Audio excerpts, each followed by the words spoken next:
Now, the next thing is pivot table. So before we had Power BI really come in handy for everyone, one of the most important tool in Excel is pivot table, because pivot table allows you to like categorize, as you can see here, sort, filter, and summarize your data to get the count and all of that. I mean, any interview you would go, they would ask you about pivot table, but nobody really cares about pivot table in these days because I think everybody moved on to other tools. But I'm just going to show you so you can get a bit more familiar with it. So please open your file again to your document which we sent to you. There is a file there named pivot table. Please just open it. If you have it right there with you, please open a pivot table. Pivot table. Or did I not? Do we have it there, Mr.? I don't think. I think I updated that file later on. Yes, it's there. We have pivot table. Okay, perfect. Okay, so now if you check the pivot table, okay, this is the one I think this is the one I made, right?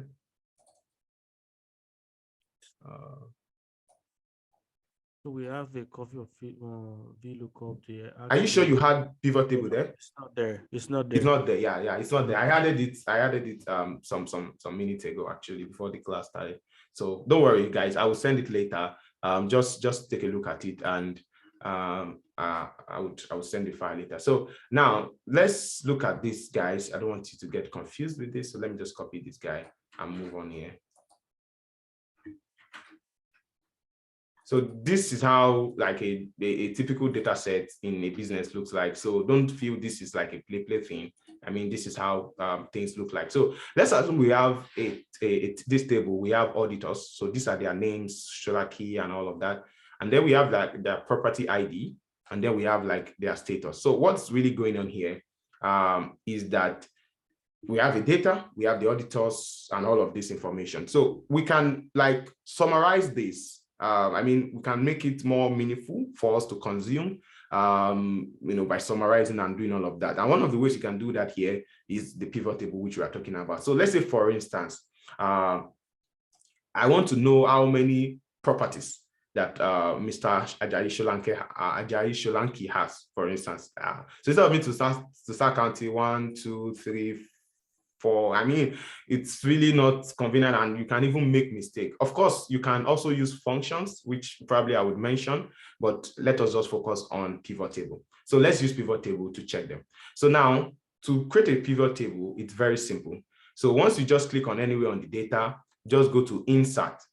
So once you go to insert in your menu bar, you will find pivot table. Okay, so now you have two options. The first one is from table or range. Okay, and the second one is from external data source. Of course, you would choose from table or range because this is where we are going. Now, the way Excel works is because I clicked on this cell, it automatically gives me a range. You can see that we have like these guys hovering over this place to like show us if this is correct. And you agree with me that, yeah, this is correct. This is actually the range that we want to look at. Now, if you look at this, he has selected all the range. If you need to modify it, you can change it. Maybe you don't want it to include status, for instance. It is highlighting from A to C. Now I can change this C here to B, right? Something like this. And then you would see that it will take for, okay, maybe I can just click on this like this.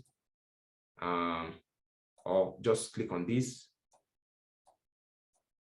And then like select all of these guys manually, or just want these guys alone. Okay, so you can do that, depend on what you want. So but what I want to do is to just leave it as it is, which is to select everything. Now the next option is to choose where you want your pivot table to be placed. So do you want it to be in a new sheet, or you want it to be in an existing sheet? Many a times you would want it to be in a new sheet so that you don't get everything mixed up. So I will leave it as new sheet. Location, you can leave it blank and just click on OK. Okay, so once I click on OK, you can see that it has created a new sheet for me. Now it is called new sheet 2. I can just rename that sheet by double clicking on it and just write pivot, for instance. So now we have this. So what is really going on here? Nothing is going on here. We cannot see anything here in this place. But if you look at your right, you have this option now called pivot table fields. Can you see it? Pivot table fields. So what Excel did was it automatically generated your columns, because our columns are auditor, property ID, and status. it automatically generated them here. You can see them here. And then we have some areas that have been created. So it's saying filters, columns, rows, values. I cannot explain everything like for you to understand totally everything, but just to get the concept of how pivot table works. So now let's assume I want to know like how many auditors that we have here. You would agree with me that here we have 17 auditors. So I want to know how many of these 17 we actually Ajayi Solanke, how many we actually this, and so on and so forth. So once I come to my pivot table, I can bring in my auditor over to this place, to my rows. Okay, now once I bring my auditor to my rows, you would see that I have it here as my row. Okay, now what I want to do is to count the number of auditors that I have. Okay, so I want to know how many auditors are Ajayi, I want to know, and so on and so forth. So what I'm going to do next, again, is to bring those auditors. Okay, but this time I will take it under values. Okay, now because I don't want it to be the way it is here. I want it to be as a value. And because this is a number, this is a text, this cannot be added. You cannot make it a value. When you say value here, you mean like a number. This cannot be made a number. So what Excel will automatically do when you drag a text that cannot be added together, when you drag it to value, what Excel will automatically do will be count. If it's a number now, let's assume I'm dragging a colon that is number, it will give you sum. But because this one is a text, you cannot add, you cannot say Ajayi plus Ajayi, no. It will automatically give you a count. So let's see how that turns out. So if I bring this auditor here to my values, now Excel has created a colon for me. Now it's saying count of auditor. So now I can actually count that how many times did auditor Akekshish Yadev, how many times did he work, or how many times was he recorded? We can see 4. How many times was Ajayi Solanke recorded? We can see 8. How many times this? We can see 3. How many times this? This is 2. This is already a business case, actually, because you can. This is like auditors. You can count the number of times they actually worked. Are you getting it now? So this is like count. So, and that's because it is what? It is text. You can also change it from count. I think if you click on it here, I think this screen is large. I'm on a large screen, so but I'm unable to zoom this part of the screen. So I'm sorry if it's appearing so tiny, please. So now once I click on this, I can choose other options. So I can choose like sum, I can choose like average, I can choose like max. But of course, in this place, sum will not really make sense because these are not numbers, right? So it doesn't really make sense. You cannot sum them up. The only thing you can do is to what? Is to count. But I just showed you that just to know that there are also other options. Again, all you need to do is click on this, click on value settings, and then change it to whatever you want to change it to. So which is count in this case, and it gives us the count. And of course, from here, you can have a chart too, right? So if I click on this pivot, this is like a pivot table now. This is what they call a pivot table. If I come to pivot table analyze here, if I come to pivot table analyzer, you will see this option, pivot chart.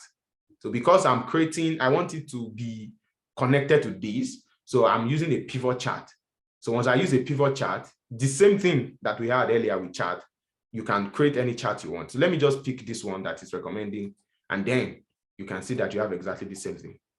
So here I can say that if I show this to the business now, they can easily see that this man has actually been recorded more times. I mean, you get the idea, right? So like you can easily see if it's like they want to give a promotion, for instance, they can easily say, oh, this man is really working. He has done a lot of auditing, and this is the number of times he has done auditing. Okay, so this is how pivot table literally works. Personally, even when I was using Excel, I don't really use pivot table.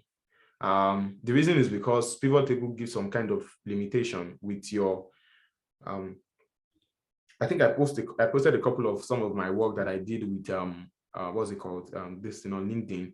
I mean, they were charts, and I did not use any pivot table. Everything was calculated, even my filters, everything was with functions and this thing. So I'm just saying this to let you know that there are several ways to go about these things, right? So for instance, this same thing that we created, this same pivot table that we created, we can actually create it with functions, okay? And that's what I want to show you, just to back up what we've learned earlier, which is talking about count. So now I'm going to come here, I'm going to do the same thing, okay? So now the first thing I want us to do is, we know that we have this person represented several times here, right? We can see that this person we have different names. So what I want to do first is to bring the distinct. That means I want a new table here that will contain individual, each of them. Because if you look at it, when we wanted to do our count, you didn't have any of them repeated. It wouldn't make sense, right? Because now we want to aggregate, we want to summarize. So what I'm going to do that, I will highlight all of these things, okay? And then I can copy it, Control C, and then I can come over here to any place. Let me just delete this one. I don't think I need this one. It was what I created earlier. So I can come over here and paste them. Paste what I copied here. Let me copy it again. Copy, and then I can paste here. Let me paste it here. Now, when I paste it here, I can go to my data, okay? Now in my data, I have what I call remove duplicate. This is a tool that you would use a lot of times, especially when you want to remove duplicates. So once I click on remove duplicate, Excel will ask me what column, yeah, this column, leave everything, and then click on OK. So it will automatically, you can see it said 13 duplicates removed and then 4 unique values. So now we only have just the distinct value. This is how you remove duplicates, a bit of data cleaning that you would also do while you are working. Now, don't forget, what we want to do is to count the number of times we had Ajayi, the number of times we had Ekesh, the number of times we have Arusi, the number of times we had Rashmi, right? So now to do that, now look at it. The same logic. I want you to check this place. Wherever you find Ajayi, take him out and then count him. Is that not it? So if you want to interpret that in Excel language or even in any programming language, it means that go into a place, check for Ajayi. And how do you check? We already talked about that with a condition, right? If. So you go here now, you use if to check. And then if you find Ajayi, count the number of Ajayis that you have. So you are doing if and what? You are doing count. So in Excel, we have a function known as count if, right? In fact, we have sum if as well. So we are just going to use that count if. I know I did not mention count if, but you would agree that I mentioned count and I mentioned if, okay? So now I'm going to write if equals to count if, okay? So you can see we have count if and we have count ifs. So I will tell you the difference. So let me do count if first. So count if, you can see we have two arguments. The first one is what? Is a range. So I want you to count this place. This is the range, okay? And then what is the criteria? My criteria is what? Ajayi. So just in this range now, look for Ajayi and then count them. So once I click on enter, we have 8.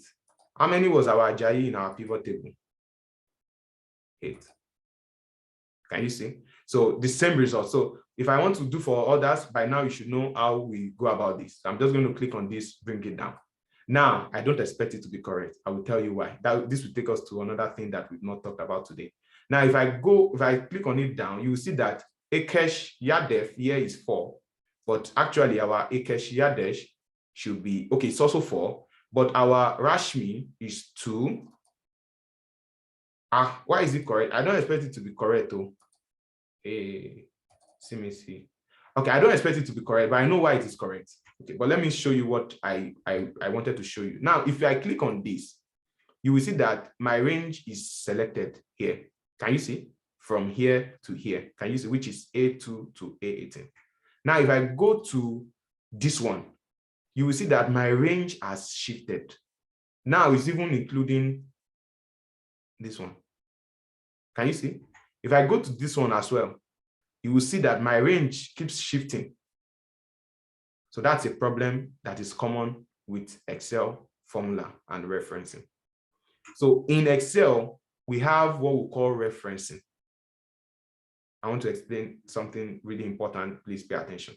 We have what we call referencing. referencing style. We have absolute reference and what's the other one? Absolute and okay, I can't remember the other, but we have absolute. So how does it work? This is the idea. Now, because I was dragging this down like this one too was also dragging down. But what if I want to tell Excel that this thing that I have here, I don't want it to move. I want it to be constant. I want it to be constant. I don't want this thing to move. That means irrespective of where I go, I want this A2 to A18 to remain. That's what we call absolute reference. Okay, someone said absolute and relative. Thank you so much, guys. Thank you, thank you, thank you, thank you. So absolute. So to do an absolute referencing, all you need to do is to lock it. And how do I lock it? It's very simple. You can highlight on it. Okay, it's very simple. All you need to do is what? Add an hash, a dollar sign, right? A dollar sign to the front of everything that you have here. A dollar sign. A dollar sign. So I'm adding a dollar to the front of A, which represents that I'm locking this column. And then I'm adding a dollar sign to the 2, which represents that I'm also locking this row. So you agree with me that the way I did it was a bit manual instead of having this dollar. So what you can do next time is, let me take it back to how it should be. This is what we had before. So to do this better, you can just highlight everything and click on F4. F4 does that for you. I'm a shortcut person. I love shortcuts. So I also recommend you to do shortcuts. It saves you a lot of time. So once you highlight everything and click F4, Excel automatically reference everything for you. And now if I do the same thing, of course, the answer is not changing, but if I click on this, you can see that my reference is still this one. If I click on this, my reference is still this one. If I click, no matter how good you are with Excel, there will be a time that this referencing will fall your hand. So it's something that is really very important to do. So this is how you do count.